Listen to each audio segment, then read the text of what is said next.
नमस्कार। तो कैसे हैं आप सब? आई होप आप बहुत अच्छे से होंगे और अपने अपने एग्जाम की तैयारी कर रहे होंगे। तो मैं सरोज स्वागत करती हूँ आपका आज की इस क्लास में। और आज की क्लास जो है वो आपको पता है हम जो है वो सी टेट की प्रिपरेशन में लगे हुए हैं। अगर आप HPTGT कमीशन की प्रिपरेशन कर रहे हो तब भी आपके लिए ये जो क्लास है ये इम्पोर्टेंट रहने वाली है। और ये सभी क्वेश्चन जो हैं ये आपको पता है ये एक तरह से PYQ है।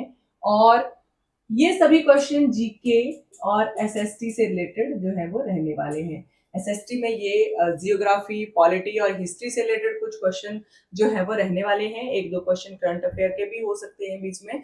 तो आपने इस क्लास को बिल्कुल एंड तक जरूर देखना है, बीच में स्किप करके बिल्कुल नहीं जाना है, क्योंकि क्लास बहुत ज्यादा लंबी तो नहीं होती है, लेकिन फिर भी जितने भी ज्यादा मतलब इस क्लास में क्वेश्चंस होते हैं बहुत ज्यादा इंपॉर्टेंट ये सभी क्वेश्चंस रहने वाले हैं। तो चलिए बिना टाइम गवाए शुरू करते हैं आज की ये क्लास। लेकिन क्लास शुरू करने से पहले मैं आपको बता दूं कि आपने अभी तक मेरे चैनल को अभी तक सब्सक्राइब नहीं किया है तो प्लीज चैनल को सब्सक्राइब जरूर कर लें, क्योंकि आपको वहां पर बहुत ज्यादा इंटरेस्टिंग क्वेश्चंस और इंटरेस्टिंग जो क्लासेस हैं वो मिलने वाली हैं। और मेरे चैनल पर आप विजिट करके जरूर देख सकते हो कि वहां पर अगर आप स्पेशली सीटेट की प्रिपरेशन कर रहे हो तो उसके लिए मैंने एक अलग से प्लेलिस्ट डाली हुई है, आप उसको जाकर जरूर चेक कर लें। और अगर आप HPTGT कमीशन की प्रिपरेशन कर रहे हो तब भी वो क्वेश्चन आपके लिए बहुत ज्यादा हेल्पफुल जो है वो रहने वाले हैं। तो चलिए शुरू करते हैं फर्स्ट क्वेश्चन से। यहाँ पर फर्स्ट क्वेश्चन आज की क्लास का ये रहने वाला है कि विश्व पर्यावरण दिवस कब मनाया जाता है? World environment day. ठीक है, ये बताना है कि वर्ल्ड एनवायरमेंट डे जो है वो कब जो है वो सेलिब्रेट किया जाता है। ठीक है, इस तरह के बहुत सारे डे सेलिब्रेशन जो है वो पूछे जाते हैं, इंपॉर्टेंट डेज पूछे जाते हैं, वर्ल्ड वाइड भी पूछे जाते हैं। इंडिया के नेशनल डेज जो राष्ट्रीय दिवस हम सेलिब्रेट करते हैं वो भी पूछे जाते हैं। तो आपने इस तरह के जितने भी इंपॉर्टेंट डेज हैं उनको याद रख लेना है।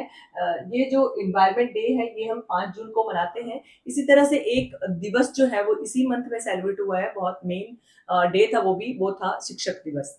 टीचर्स डे जो था वो कब सेलिब्रेट किया गया? तो टीचर डे जो था वो 5 सितंबर को सेलिब्रेट जो है वो किया जाता है। ठीक है, तो ये इंपॉर्टेंट है बहुत ज्यादा कि डे सेलिब्रेशन बहुत ज्यादा बार एग्जाम में ये पूछी जाती है कि कौन से डे को कौन सा डे जो है वो सेलिब्रेट किया जाता है। ठीक है, तो एक दिवस जो है वो हर बार में आपको हर बार की क्लास में बताती ही रहती हूँ। पीछे की क्लासेस अगर आपने अभी तक नहीं देखी हैं तो आप उनको भी जाकर देख सकते हो।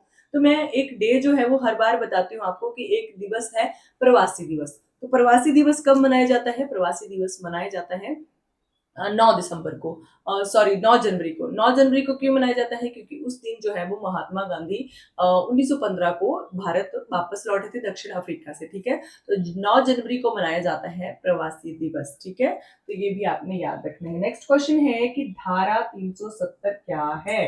अब धारा 370 क्या है वो आपको पता होनी चाहिए। अनुच्छेद 370 क्या है? तो ये था एक जम्मू कश्मीर को विशेष दर्जा प्राप्त था। इस धारा के अंडर जो जम्मू कश्मीर था, जो JNK था, वो उसको एक विशेष तरह का दर्जा दिया गया था। ठीक है, तो जो अब ये दर्जा जो है उसको 2019 में जो है वो हटा दिया गया है। ठीक है, तो 2019 में इस धारा को समाप्त जो है वो कर दिया गया है। ठीक है, नेक्स्ट क्वेश्चन है कि पृथ्वी की आंतरिक संरचना के बारे में लिखो। ठीक है, पृथ्वी आपको पता है पृथ्वी जो है एक जैसे आप अगर समझाने की बात आए तो जैसे जिस प्रकार से अनियन जो है वो लेयर्स बाय लेयर्स होता है, उसी तरह से हमारी पृथ्वी जो है उसकी भी लेयर्स जो है वो मौजूद हैं। ठीक है, तो पृथ्वी की जो पहली परत होती है उसको कहा जाता है भूपर्पटी। ठीक है, भूपर्पटी उस परत को कहा जाता है। पृथ्वी के जैसे ही थोड़ा सा अंदर जाएंगे तो अंदर वाली परत को कहेंगे मेंटल। ठीक है, मेंटल उस परत को कहा जाता है।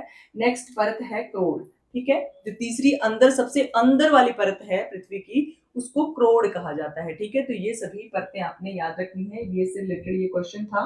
नेक्स्ट क्वेश्चन है कि भूकंप, बाढ़, सूखा या और चक्रवात ये किस प्रकार की आपदाएं हैं? आपको पता है ये सभी आपदाओं के नाम हैं, भूकंप भी, बाढ़ भी, सूखा भी और चक्रवात भी। ये 4 प्रकार की आपदाएं हैं, लेकिन ये हैं किस प्रकार की आपदाएं वो आपने बतानी है। तो ये सभी प्राकृतिक आपदाएं हैं। ठीक है, किस प्रकार की आपदाएं हैं? प्राकृतिक आपदाएं हैं जो जिनका पता नहीं होता है कि कब ये आपदा जो है वो आ जाए, ठीक है?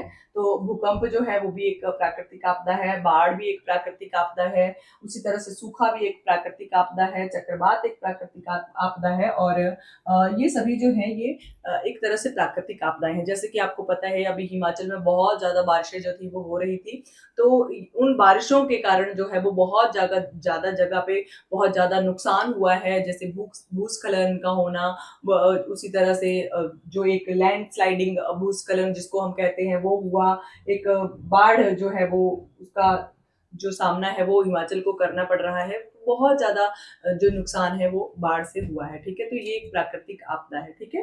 नेक्स्ट क्वेश्चन है कि 1857 की क्रांति का सबसे प्रमुख कारण क्या बना था? ठीक है?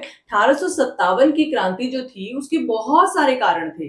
वैसे तो उसके बहुत सारे कारण थे, लेकिन जो सबसे मेन कारण बना था वो बना था अ, जो चर्बी लगे कारतूस थे, वो उसका कारण सबसे मेन बना था, ठीक है? तो जो बहुत सारे ऐसे कारण थे जैसे कि एक रानी लक्ष्मीबाई थी, वो भी इस 1857 की क्रांति की सबसे मेन हिस्सा थी, सबसे महत्वपूर्ण हिस्सा थी। तो उनका जो कारण था, उनका ये कारण था कि उनको एक दत्तक पुत्र यानी कि एक गोद लिए पुत्र को राजगद्दी पे बिठाने नहीं दिया गया था। उनके राज्य को जो था वो अंग्रेजों के द्वारा अधिकार में ले लिया गया था। तो बहुत सारे ऐसे कारण थे जिनके कारण से की वजह से जो 1857 की क्रांति है वो हुई थी। लेकिन जो सबसे मेन कारण बना था, जो सबसे इम्पोर्टेंट सबसे प्रमुख कारण आप कह सकते हो जो बना था वो था चर्बी लगे कारतूस, ठीक है? वो था चर्बी लगे कारतूस, ठीक है? ये क्यों बना था?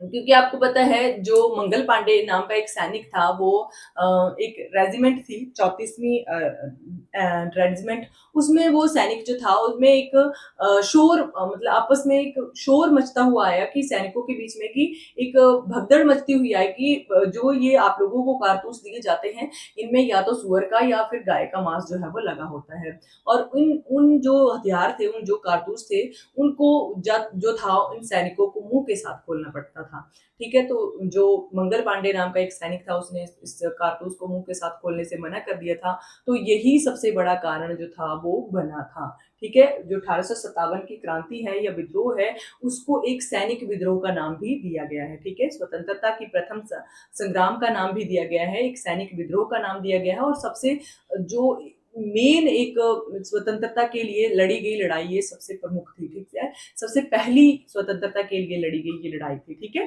तो ये इंपॉर्टेंट क्वेश्चन है, चर्बी लगे कारतूस जो था इसका मोस्ट इंपॉर्टेंट ये कारण बना था 1857 की क्रांति का। नेक्स्ट क्वेश्चन की अगर हम बात करते हैं तो नेक्स्ट क्वेश्चन भी इसी तरह का है। नेक्स्ट क्वेश्चन है कि हड़प्पा सभ्यता की मुख्य विशेषताएं क्या थी? अब हड़प्पा सभ्यता है तो ये आपको पता है ये हिस्ट्री से रिलेटेड क्वेश्चन है तो मुख्य विशेषताएं बतानी है कि हड़प्पा सभ्यता की जो प्रमुख विशेषताएं थी वो क्या क्या थी। तो प्रमुख विशेषताएं थी एक तो नगर योजना, दूसरे पक्की ईंटें, उसके बाद जल निकासी, मोहरें और व्यापार, ठीक है? क्यों हड़प्पा सभ्यता जो है वो उसकी ये विशेषताएं हैं, क्यों है? क्योंकि आपको पता है जो हड़प्पा सभ्यता है ये विश्व की पूरे विश्व की पहली सभ्यता है, ठीक है? पूरे विश्व की ये पहली सभ्यता इसको माना गया है, ठीक है? वेरी इंपॉर्टेंट है ये और इसमें नगर योजना, पक्की ईंटों का प्रयोग करना, जल निकासी जो थी बहुत अच्छी थी, मोहरों का प्रयोग जो था वो बहुत महत्वपूर्ण रोल प्ले करता है और ये सभी जो है व्यापार था, तो ये सभी हड़प्पा सभ्यता की विशेषताएं हैं, ठीक है? ये आपने याद रखनी है। नेक्स्ट क्वेश्चन है एक तरह से जीके का नेक्स्ट क्वेश्चन है कि नोबेल पुरस्कार पाने वाले प्रथम भारतीय व्यक्ति कौन थे?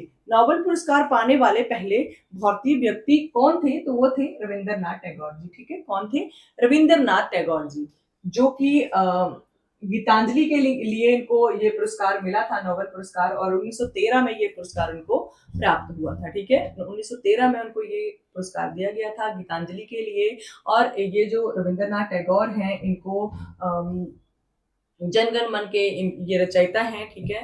राष्ट्रीय गान जो है वो इनके द्वारा लिखा गया है तो बहुत ही एक पूजनीय व्यक्ति आप कह सकते हो, जिनके द्वारा इतनी बड़ी रचना जो थी वो की गई थी, और गीतांजलि के लिए इनको अवार्ड मिला है, 1913 में ये अवार्ड मिला है। तो ये आपने याद रखना है, नोबेल पुरस्कार ये पाने वाले पहले भारतीय व्यक्ति थे। और ये वही व्यक्ति थे जिन्होंने, जब जलियांवाला बाग हत्याकांड हुआ था 1919 में, तो इन्होंने उस नरसंहार को देखते हुए अपनी नाइटहुड की उपाधि जो अंग्रेजों के द्वारा इनको दी गई थी, उसको वापस अंग्रेजों को लौटा दिया था। ठीक है, ये भी एक क्वेश्चन बनता है, ये भी आपने याद रख लेना है। चलिए बात करते हैं नेक्स्ट क्वेश्चन की। नेक्स्ट क्वेश्चन है कि प्रथम महिला राज्यपाल कौन बनी थी? तो भारत की प्रथम महिला राज्यपाल जो बनी थी वो थी सरोजनी नायडू। ठीक है, सरोजनी नायडू ये बनी थी, उत्तर की ये राज्यपाल बनी थी पहली बार। तो ऐसी पहली महिला भारतीय महिला थी जो पहली बार कोई राज्यपाल बनी थी। ठीक है, ऐसी पहली महिला थी ये सरोजनी नायडू जी,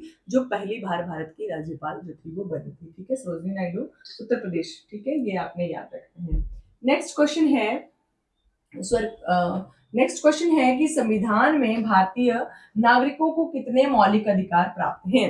अब मौलिक अधिकारों की बात तो मैं बहुत बार कर चुकी हूँ, बहुत बार बता चुकी हूँ कि कितने मौलिक अधिकार हैं, लेकिन फिर भी आज की क्लास का ये क्वेश्चन है तो इम्पोर्टेंट है कि संविधान में जो भारतीय नागरिक हैं उनको 6 प्रकार के मौलिक अधिकार जो हैं वो दिए गए हैं। पहले ये 7 अधिकार थे, लेकिन बाद में संपत्ति के अधिकार को हटा करके उसको कानूनी अधिकार जो था वो बना दिया गया था, उसको मौलिक अधिकार से हटा दिया गया था। ठीक है, तो संपत्ति का अधिकार जो है वो उसको हटा दिया गया था, जो कि अनुच्छेद 31 में था, उसको वापस वहां से मौलिक अधिकारों से हटा दिया गया था संशोधन के द्वारा। तो जो अब मौलिक अधिकार हैं आज के टाइम में, वर्तमान समय में, वो 6 मौलिक अधिकार हैं।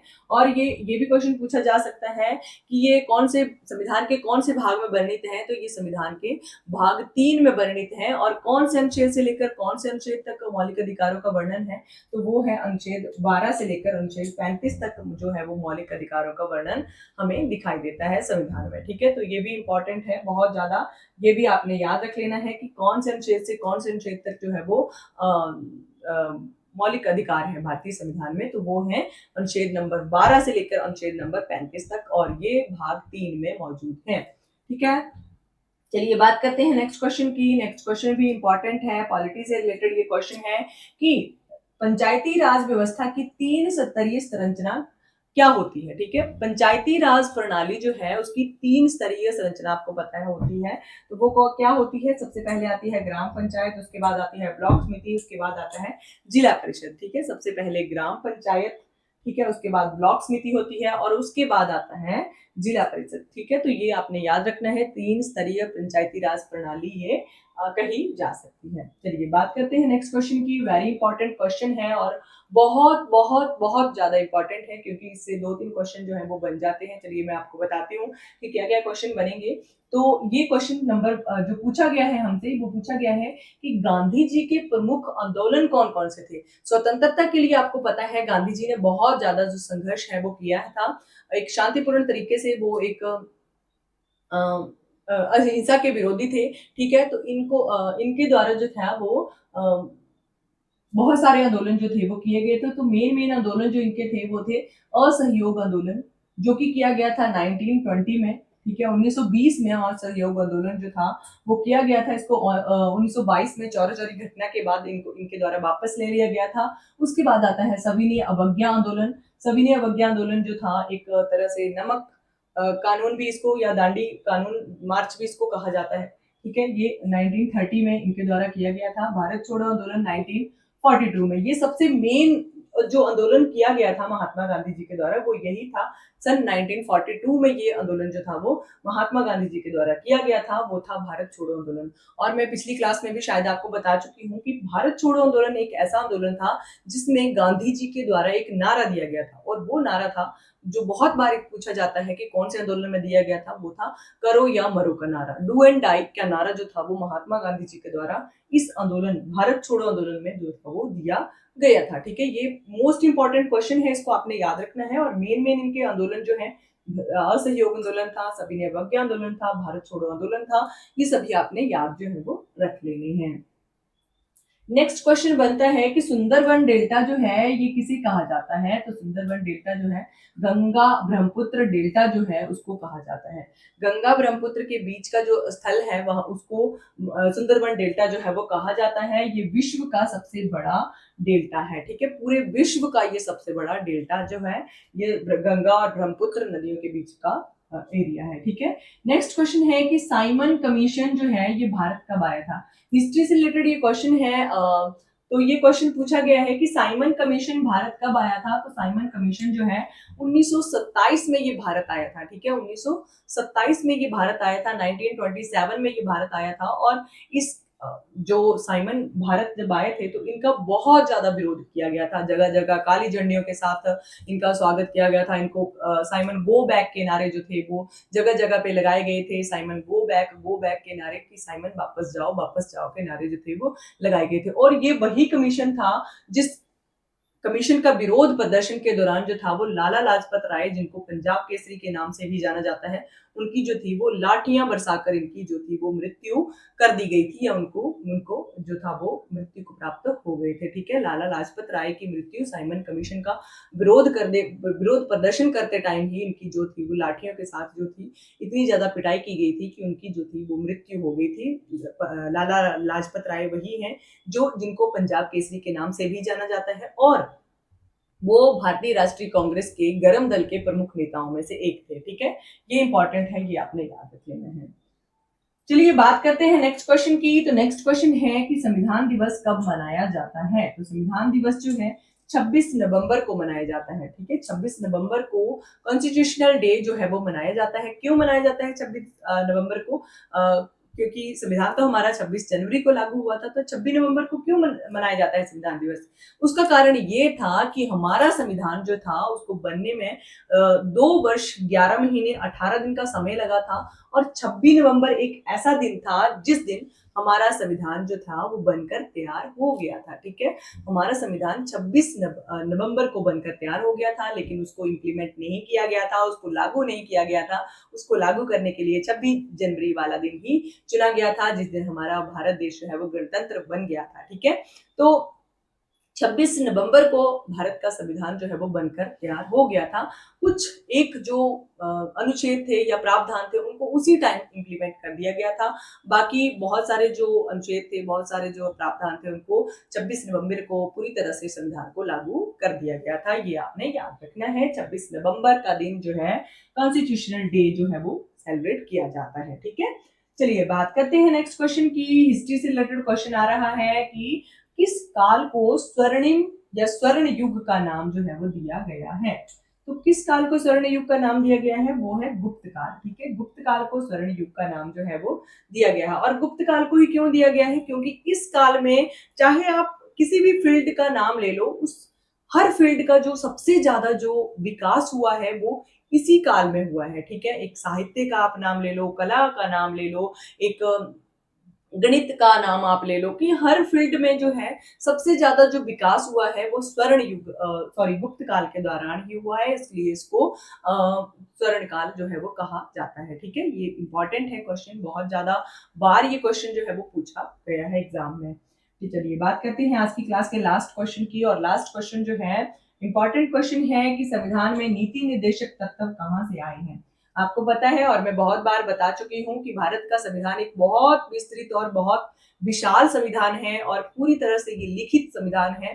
तो जब भारत का संविधान बनना था, बनकर तैयार होना था या बनाया जाना था उस संविधान को, तो एक कमेटी गठित की गई थी। तो उस कमेटी के द्वारा जो था वो एक देश से एक हर देश में जा जा करके एक विचार को लिया गया है। जो भी जिस भी संविधान की कोई चीज अच्छी लगती थी उस चीज को अडॉप्ट कर लिया जाता था, एक तरह से गोद ले लिया जाता था उस चीज को, कि हमने ये चीज अपने संविधान में भी रखनी है, ठीक है। तो ये जो राज्य के नीति निर्देशक तत्वों का विचार आया था, ये आया था आयरलैंड के संविधान से, ठीक है। आयरलैंड के संविधान से, और बहुत बार ये क्वेश्चन जो है वो पूछा जाता है, ठीक है। तो ये क्वेश्चन इंपॉर्टेंट है, याद रखना है आपने। अनुच्छेद 36 से लेकर अनुच्छेद 51 तक जो है वो राज्य के नीति निर्देशक सिद्धांत यानी कि directive principles of state policy, ये जो है वो वर्णित हैं। तो ये आपने याद रखने हैं। डीपीएसपी जो है ये अनुच्छेद नंबर 36 से लेकर 51 तक संविधान में वर्णित है। ये आयरलैंड के संविधान से ये विचार जो है वो लिया गया है। उसी तरह से मौलिक अधिकार, मौलिक कर्तव्य, ये सभी जो हैं ये दूसरे देशों के संविधानों से लिए गए हैं। ठीक है, तो चलिए बात करते हैं अब आज की क्लास की। तो आज की क्लास आपको कैसी लगी ये मुझे कमेंट करके ज़रूर बताएं, और अगर आपको क्लास मेरी अच्छी लगती है तो प्लीज़ क्लास को लाइक करके ज़रूर जाइएगा, और मुझे कमेंट करके ज़रूर बताइए कि आपको क्लास मेरी जो है वो कैसी लगती है। और इसी तरह से और भी इंटरेस्टिंग क्वेश्चंस पढ़ने के लिए प्लीज चैनल को जरूर सब्सक्राइब कर ले, अपने फ्रेंड्स के साथ इन वीडियोस को जरूर शेयर कीजिए ताकि उनकी भी हेल्प हो सके, उनके लिए भी क्वेश्चन जो है वो बेनिफिशियल जो है वो रह सके। तो चलिए आज की क्लास के लिए बस इतना ही। Thank you for watching.